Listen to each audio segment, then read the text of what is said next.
8,850 meters, the mountain has stirred the imagination and courage of man for centuries. Hundreds have died trying to climb to its summit, and now a city slicker with a borrowed sleeping bag but a lot of heart is about to attempt to trek to its third base camp. This is the Everest Podcast.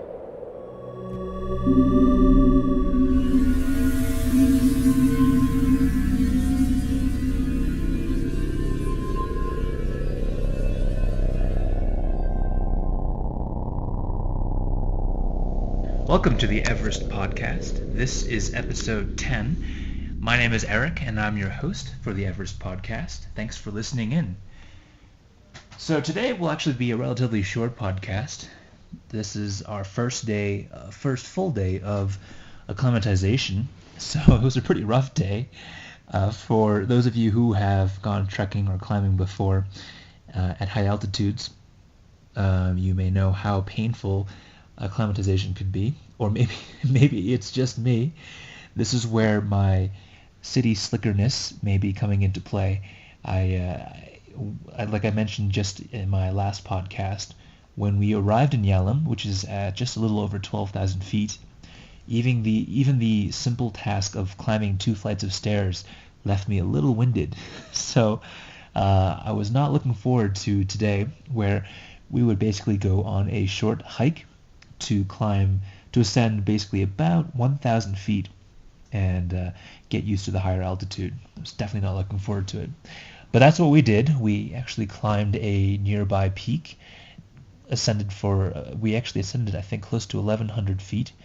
It was tough, but doable. It wasn't impossible.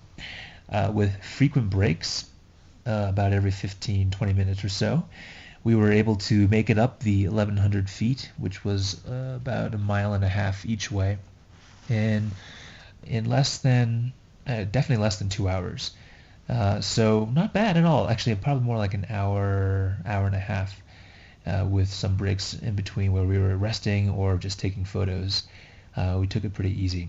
So not bad at all. I was actually impressed with how well I did, even though it was tough. And could definitely feel as I was going up the hill, mountain, could definitely feel the thin air taking effect on me. My heart was racing, definitely panting, so it wasn't the most pleasant experience. But we were rewarded by the time we reached the top of this peak with some pretty fantastic views.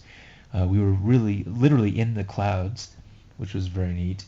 And so when we looked down, we could see clouds below us. It did cloud some of the views, but every so often when the clouds passed, we were rewarded with some pretty amazing views of these mountain passes, sitting at least 14, 15, 16,000 feet in front of us.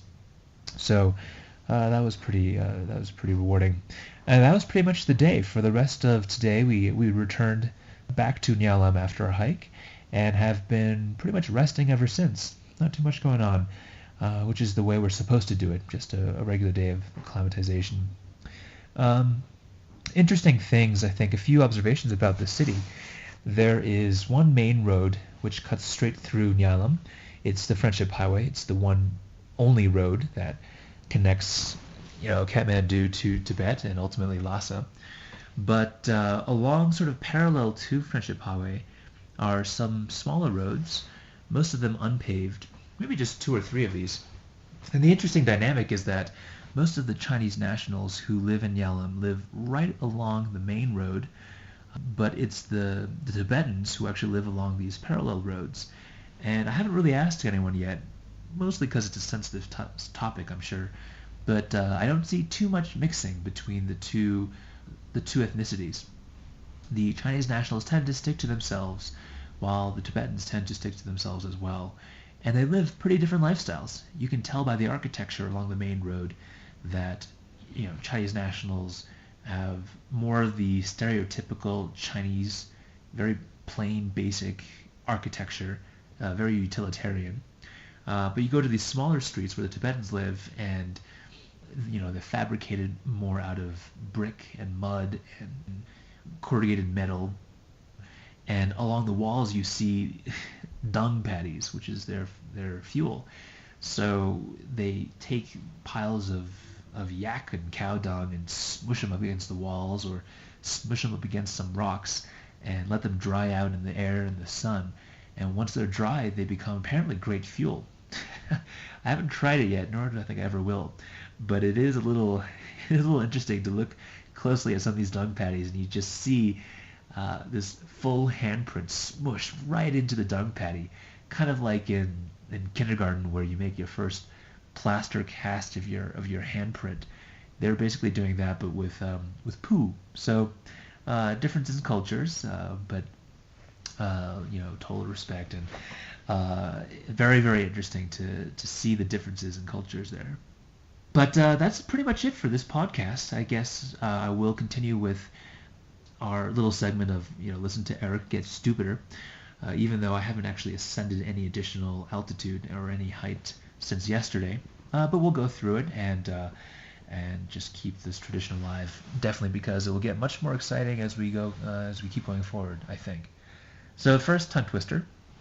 I am a mother pheasant plucker. I pluck mother pheasants. I am the best mother pheasant plucker that ever plucked a mother pheasant. I am a mother pheasant plucker. I pluck mother pheasants. I am the best mother pheasant plucker that ever plucked a mother pheasant. I think I'm actually getting better at that one. The second one. Stanislavski's little sister is a syphilitic thistle sifter. Stanislavski's little sister is a syphilitic thistle sifter. And the last. Blue glue gun. Actually, this one I always screw up on, even at sea level. Blue glue gun, green glue gun, blue glue gun, green glue gun, blue glue gun, green glue gun. Those are the tongue twisters. That is episode 10 of the Everest podcast. Thanks for listening in. Just a brief sort of preview of what's to come. Tomorrow, early morning, we will be heading out to our next stop along this adventure, a town called Rongbuk, which is just maybe 10-15 minutes from Everest Base Camp. At Rongbuk is a monastery, which is where we'll be staying for the night. It's extremely basic, the living quarters there. No heating, nothing like that. It's going to be cold. It's going to be high altitude, probably I think it's at least 17,000 feet, but I'll have the more accurate details tomorrow. And from there, we just keep going up and up. So stay tuned. Things will get pretty interesting and hopefully entertaining for you as the altitude gets higher, the air gets thinner, and we'll see if Erick gets dumber. So thanks again for listening in. For more details, tune into my website. My name is Erick, and this is episode 10 of the Everest podcast. Thanks for listening. For more information on Erick's Everest trek, as well as photos from his trip, please visit his website at www.everestpodcast.com.